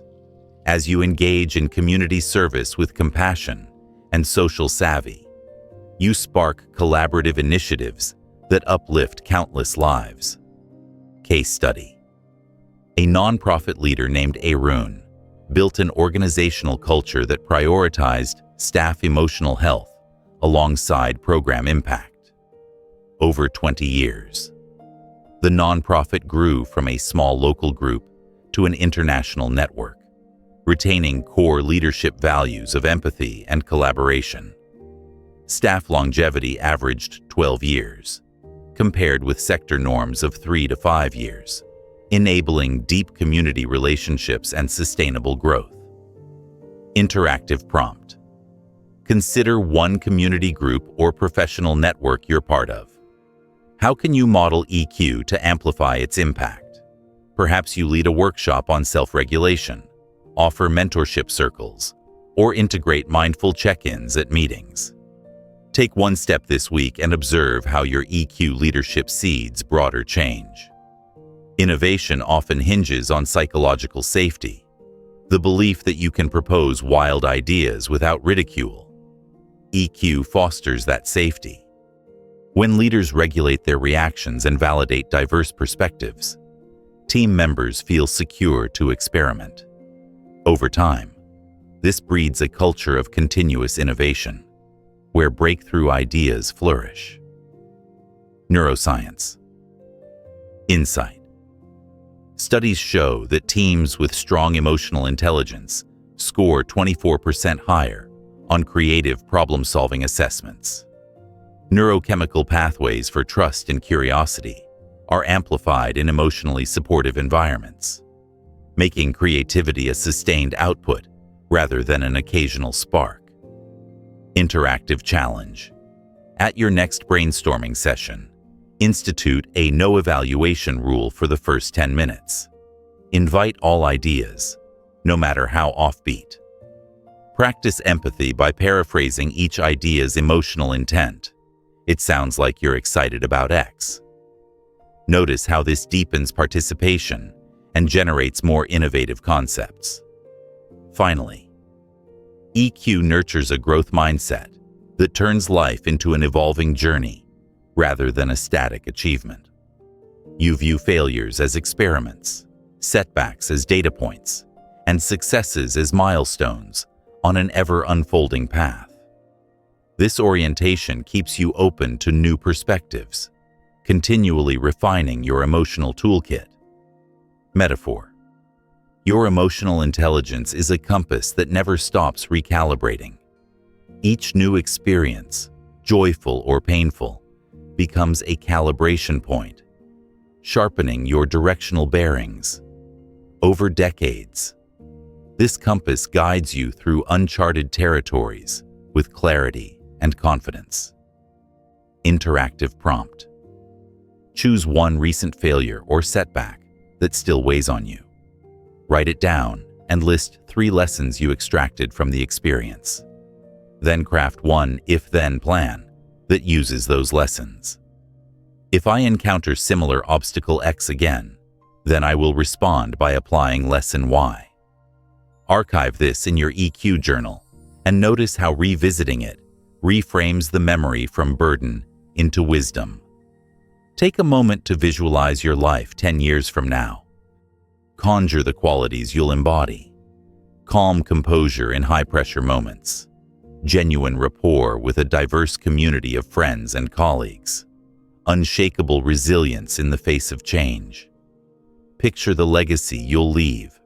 A reputation as someone who navigated life's complexity with empathy and insight, who inspired others to cultivate their own emotional mastery. Feel the pride, fulfillment, and joy coursing through you as you recognize that every intentional choice you make today compounds into that future reality. By committing to the long-term cultivation of emotional intelligence, you ensure that your life story isn't a series of fragmented successes and regrets, but a cohesive narrative of growth, connection, and purposeful impact. You become not merely a master of your internal world, but an architect of a legacy that extends far beyond your own years, shaping teams, families, and communities in ways that matter. With the horizon of possibilities clear before you, you're ready to see EQ in action in real-world scenarios. In the next section, we'll dive into practical examples, from boardroom breakthroughs to everyday kindness, that illuminate how emotional intelligence animates every aspect of your life. Imagine you've just wrapped up a marathon team meeting where ideas clashed like opposing chess players. The room's energy crackled with unspoken frustrations, voices raised, glances darting, and the undercurrent of impatience humming just beneath polite nods. You rise to speak, and in that moment you realize this discussion could fracture into blame or coalesce into collective insight. How you engage next determines whether the team walks away divided or united. This is EQ in action, transforming tension into synergy.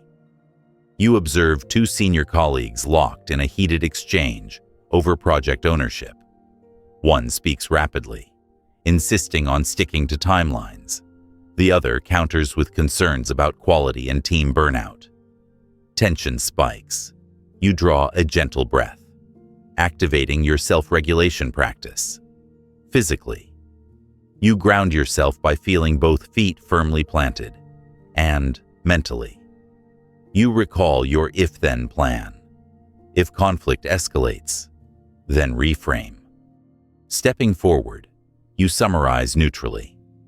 It sounds like meeting the deadline is crucial, and ensuring quality is equally important. We want both a timely delivery and sustainable workloads. Your words mirror both sides' core interests. signaling that you've been fully listening. The rapid shift from positional standoff to shared purpose catches them off guard, in a good way.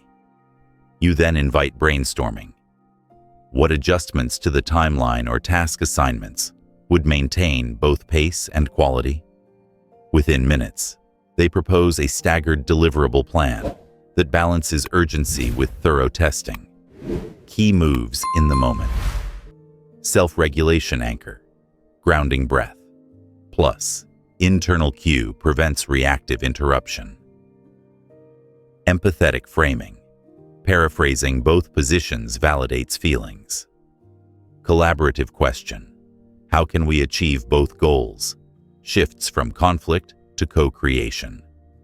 You step into the role of a customer service agent, listening to an irate caller whose order arrived damaged. Their voice trembles with anger and disappointment. Most scripts would guide you to apologize and process a return. You go further. You activate your empathy ritual, placing a hand over your heart, breathing deeply, and silently affirming, "I'm here to listen fully." Your tone softens, and you say, "I can hear how upsetting this has been for you. It's understandable you feel let down." As they calm, you connect the repair process to their values. "I know you need this part for your new project. How quickly would you like us to arrange the replacement or upgrade?"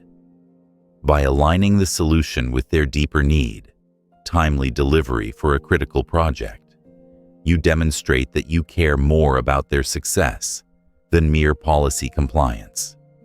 You secure their loyalty with a goodwill gesture, complimentary expedited shipping, and a personal follow-up email. Essential steps in service recovery. Centered empathy. Ritual before call prevents emotional carryover. Validation. Phrase, "I hear how upsetting this is," acknowledges emotional stakes. Values. Alignment. Framing solution around customers' priorities deepens trust. It's Monday morning, and traffic grinds to a halt. Honks become staccato punctuation in your rise and shine misery. Frustration simmers into anger. Instead of letting impatience hijack the drive, you shift into self-awareness mode. You sense tension hugging your shoulders and a knot tightening in your chest. You engage a quick grounding technique, feet pressing evenly on your car floor mat. 3 conscious breaths, and silently reframe the situation. This delay is an opportunity to clear my mind.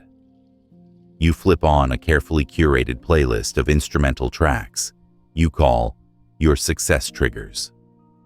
Within moments, the aggression in your chest dissolves into calm anticipation.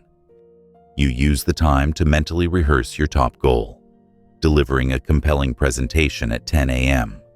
By the time you arrive, you're centered and focused rather than frazzled. Techniques that redefine. Daily irritations. Micro-grounding, feet floor focus, plus breath interrupts stress reflex. Reframe. Mantra. Opportunity to clear my mind, transforms mindset. Success. Trigger. Personalized playlist primes motivation. You're a nurse in a busy hospital wing. A distraught patient fears a looming procedure. Their voice shakes, and they avert their gaze. In other guides, you'd be advised to provide facts and reassurance. Here, you lean into emotional intelligence. You kneel beside the bed, match their eye level, and place a hand gently on theirs. You listen as they share fears, pain, uncertainty, potential complications. You paraphrase their concerns. You're worried about the pain afterward and what it might mean for your recovery. That makes sense. You offer not only information, but partnership. Let's discuss each step so you know what to expect. And please tell me anytime you need a pause. You then check in with the surgical team to ensure the anesthesia plan includes your patient's concerns. By weaving empathy, social skills, and self-advocacy into one seamless interaction, you reduce anxiety and build trust. Core moves in clinical EQ. Perspective taking. Kneeling and matching eye level conveys presence. Paraphrase plus. Validation. The patient feels truly heard. Advocacy. Translating emotions into concrete care adjustments. You step into the living room to find your toddler mid-tantrum, screaming on the floor because you said no to another cookie. Instead of scolding or ignoring, you pause. You track your own rising frustration and tap into self-regulation. 3 deep breaths in your mind.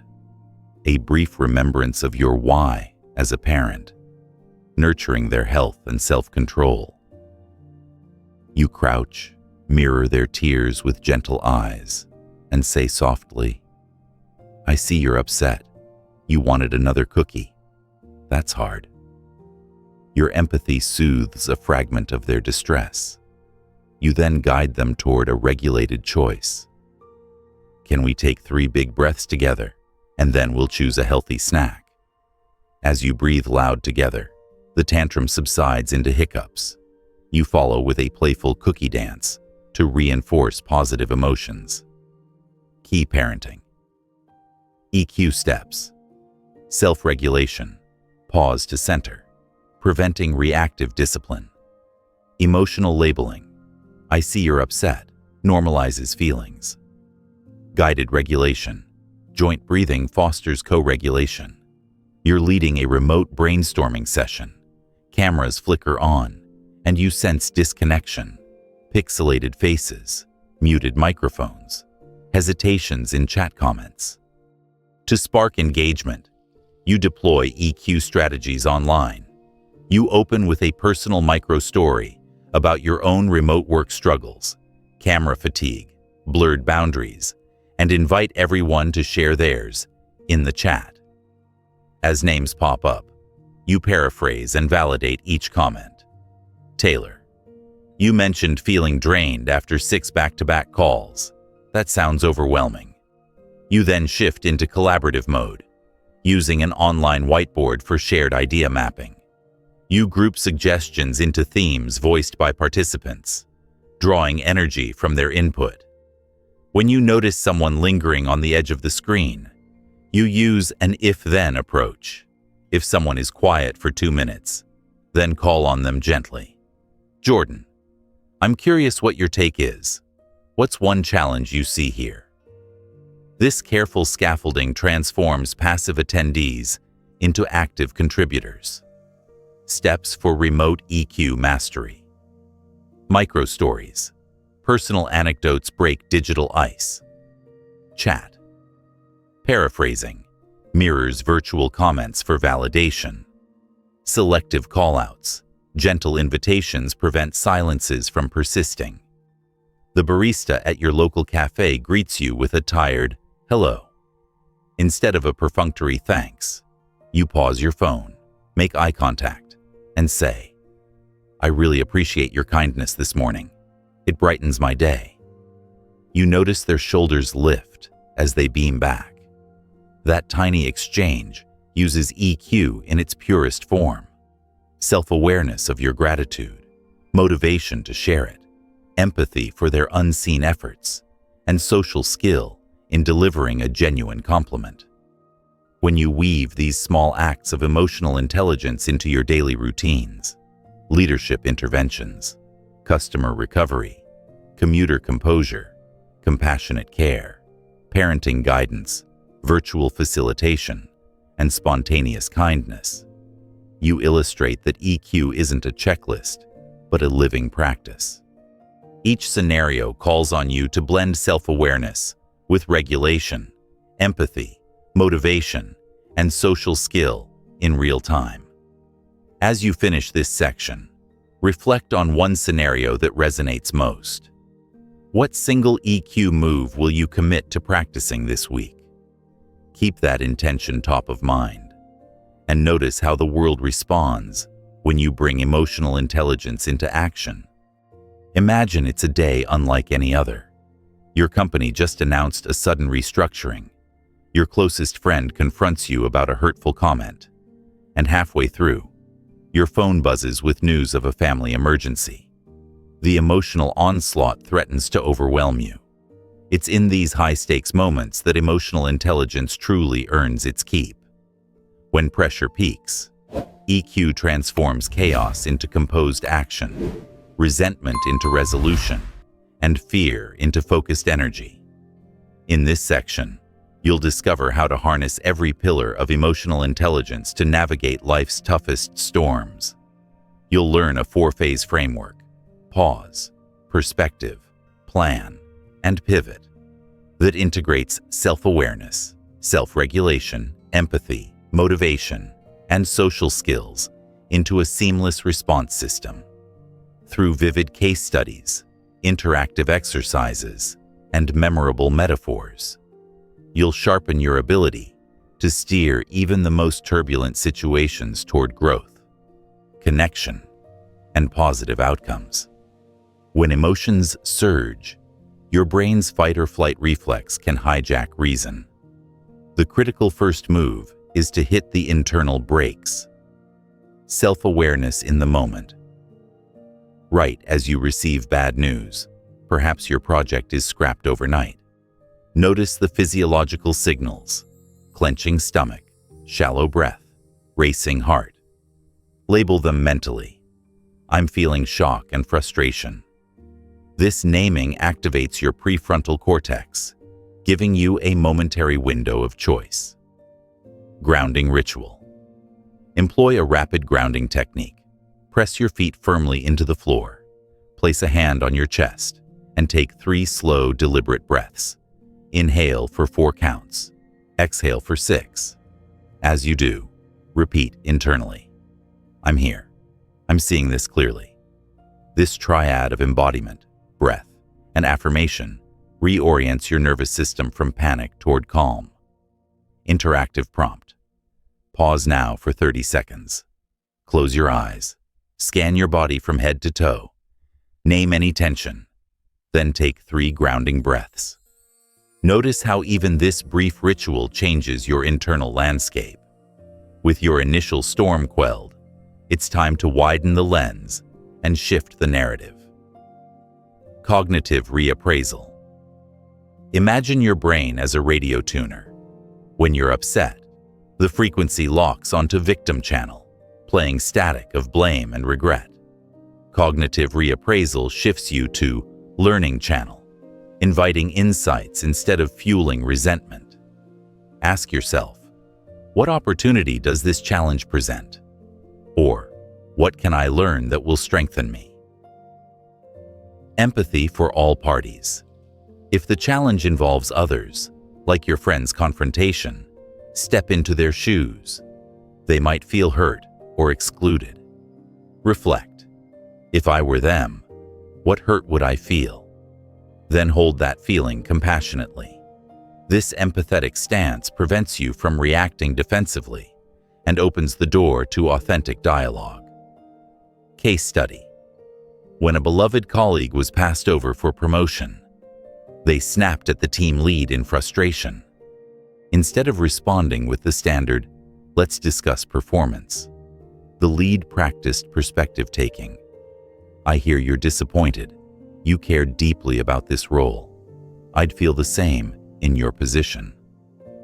That validation de-escalated anger, setting the stage for a constructive conversation about career goals and new opportunities. Once you've paused and reoriented your perspective, it's time to craft your response, anchored in EQ. If-then implementation intentions. To automate emotional composure, create a personal if-then plan before high-pressure situations. For example, if I receive unexpected bad news at work, then I will pause, ground, and ask for time to process before responding. If a loved one confronts me angrily, then I will listen without interruption and paraphrase their feelings. Having these preset responses reduces uncertainty and ensures you act in alignment with your values, even when stress flares. Motivation through values. Alignment. Reconnect your response plan with your deeper why. If you value integrity, remind yourself that reacting with restraint upholds that principle. If you prioritize connection, recall that empathetic listening builds trust. This values-based anchor shifts your motivation toward positive action instead of defensive reflex. Interactive challenge. Identify one recurring high-pressure scenario in your life. Draft an if-then plan for it now, linking it to your core value. Post it where you'll see it before entering that situation next time. After you act, the final and often overlooked phase is reflection and adaptation. Reflective debrief. Within 24 hours of the challenging event, conduct a brief self-debrief. Ask: 1. What emotions surfaced and when? 2. Which EQ tools did I apply successfully? 3. Where did I miss an opportunity to pause or empathize? 4. What tweak can I make to my if-then plan for next time? Record your answers in your EQ journal under a dedicated challenge debriefs section. Celebrate growth. No matter the outcome, acknowledge your efforts, even small wins, pausing before replying, asking a clarifying question, or holding space for someone's pain, deserve recognition. Celebrate with a micro-reward that aligns with your motivation, a moment of quiet tea, a short walk in nature, or a brief gratitude note to yourself. Metaphor. Think of this entire framework as sailing through a storm. Pausing and grounding drop your anchor so you don't capsize. Perspective taking raises your sails. Catching the winds of insight. Planning charts your course, and pivoting after the storm strengthens your seamanship for the next voyage. Each challenging situation builds your navigational skill, making you a seasoned captain of your emotional seas. During a sudden market downturn, a CFO faced rising panic among investors and staff. Instead of issuing a defensive statement, she first paused in private, practiced grounding breaths, and reframed the crisis as an opportunity for strategic agility. She then implemented a transparent communication plan, combining data clarity with empathetic acknowledgement of staff anxieties, and scheduled interactive Q&A sessions. Afterward, she debriefed with her team, recorded lessons learned, and refined her crisis response if-then outlines. Months later, the company not only weathered the storm, but gained reputation for resilient leadership. When your parent falls ill, fear and urgency collide. Pausing may feel impossible, yet it's crucial. You ground yourself with a holding intention. If bad news arrives, then I will take a 5-minute walk alone to clear my mind before responding. You then call with empathy. I'm so sorry you're in pain. I'm here to figure out how we can manage this together. And present a plan for caregiving logistics. Afterward, you debrief in your journal, honor your composure, and thank yourself for balancing care with clear thinking. You step onto a stage and feel jitters roar. Before starting, you pause, ground, and recite your presentation why. To share knowledge that empowers others. You smile at the audience, establishing rapport.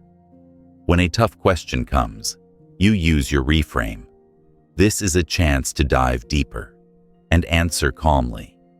Afterward, you review feedback, note what EQ moves helped, and refine your pre-speech ritual. By mastering this 4-phase framework, pause, perspective, plan, pivot, you weave emotional intelligence into the very fabric of your reactions. No longer a sporadic tool, EQ becomes an automatic compass that guides you through challenges big and small. With each storm you navigate, your inner resilience strengthens, your relationships deepen, and your capacity for growth expands. Now that you've seen how to conquer adversity with EQ, you're ready for Section 13's final chapter, where we conclude your journey with a concise, soothing wind down, reminding you of how far you've come and inspiring your next steps toward lifelong emotional mastery. You've journeyed through the heart of emotional intelligence, uncovering self-awareness that illuminates your inner world, mastering self-regulation to hold composure amid chaos, igniting motivation that propels you forward, deepening empathy to bridge emotional divides, and honing social skills that turn interactions into collaboration. You've applied these pillars in boardrooms, living rooms, commute lines, and crisis rooms. Now, you stand at a threshold. The skills you've built are ready to crystallize into a lasting identity, one where emotional intelligence isn't an occasional practice, but the foundation of how you live, lead, and love. Imagine yourself a year from now. Mornings begin with intentional pauses rather than autopilot routines. Meetings unfold with ease because you sense group dynamics before they fracture. Tough conversations become invitations to deepen trust rather than threats to harmony. You navigate setbacks as growth opportunities, armed with if-then plans and perspective-taking rituals. Each evening, your journal captures insights, small victories, and emerging challenges, fueling further refinement. Over months, these moments compound, reshaping your brain, your relationships, and the story you tell about who you are. This transformation demands more than enthusiasm. It calls for lifelong commitment. Here's how to cement EQ into the fabric of your identity. 1. Ritualize your core practices. Anchor your 5 pillars to daily life with enduring rituals. Continue your morning check-in, but season it with quarterly reviews, perhaps at each season's change, where you map big-picture objectives with your EQ growth. Expand your evening gratitude to a weekly EQ spotlight, where you celebrate someone else's emotional mastery, reinforcing both your growth and theirs. 2. Evolve your EQ toolbox. The world and your challenges evolve, and so must your toolkit. Periodically scout new techniques, advanced mindfulness seminars, micro-expression decoding workshops, or leadership coaching that delves into cultural nuances in empathy. Integrate one new tool each quarter, test it against real scenarios, and archive your lessons in an evolving EQ playbook. 3. Embed accountability in networks. Your EQ circle can become a perpetual council of support. Transition from monthly check-ins to quarterly retreats, half-day sessions where you simulate high-stakes scenarios, role-play crisis responses, and share edge stories of where EQ faltered. These deep dives create collective wisdom and accountability that outlives individual efforts. 4. Scale through mentorship and teaching. Nothing cements learning like teaching. Offer workshops, write articles, coach colleagues, or lead lunch and learns on emotional intelligence. As you guide others, you refine your own understanding, uncover blind spots, and extend your impact beyond your immediate sphere. 5. Design lifelong feedback loops. Establish a personal board of directors for your emotional growth. 2 trusted peers, a mentor, and a coach who provide quarterly feedback on your EQ practice. Their outside perspectives, combined with your self-reflections, create a dynamic feedback loop that keeps you honest and adaptive. 6. Cultivate curiosity and humility. True mastery begins with the recognition that you never fully master. Embrace each interaction, at work, home, or in your community, as a chance to discover new dimensions of yourself and others. Approach every conversation with beginner's mind, ready to unlearn, relearn, and expand your emotional horizons. 7. Align life goals with your evolving EQ. As you set personal and professional milestones, weave EQ metrics into the criteria for success. Instead of solely tracking revenue targets or fitness benchmarks, measure improvements in team satisfaction scores, the depth of key relationships, or the frequency of successful conflict resolutions. When your aspirations reflect your emotional growth, you remain motivated by more than external rewards. 8. Celebrate milestones, big and small. Mark anniversaries of your EQ journey, 6 months of daily dashboards, 1 year of monthly retrospectives, with meaningful rewards that honor your progress. Share these celebrations with your EQ circle or family to amplify the sense of achievement and encourage continued momentum. Through these strategies, you're no longer someone who practices emotional intelligence. You become someone who lives emotional intelligence, where every decision, every relationship, and every challenge is navigated through an EQ lens. You transform from learner to exemplar, from reactive to resonant, from isolated achiever to catalyst of collective growth. You've built the scaffolding for a life steered by intentional emotional mastery. When tensions flare, you'll automatically pause and ground. When opportunities arise, you'll recall your why and rally motivation. When hearts ache, you'll extend empathy that heals. When ideas are born, you'll guide them with social finesse. And when the storms come, you'll chart courses through the 4-phase framework of pause, perspective, plan, and pivot. This is your legacy in the making, a life defined not by sporadic bursts of self-control, but by the steady glow of emotional wisdom. As you move forward, let every heartbeat, every conversation, and every choice reflect the mastery you've earned. Your future self is waiting, calm, connected, and ever curious. Slowly, let your breath return to its natural rhythm. Feel the weight of your body supported by the chair, the ground, or the floor beneath you. In this moment, notice how far you've come, each page you've read, every practice you've tested, every insight you've recorded in your journal. Remember that progress isn't measured in perfection, but in persistence. You've learned to recognize emotions with compassionate curiosity. You've harnessed techniques to calm your inner storms. You've fueled your days with clear purpose and deep motivation.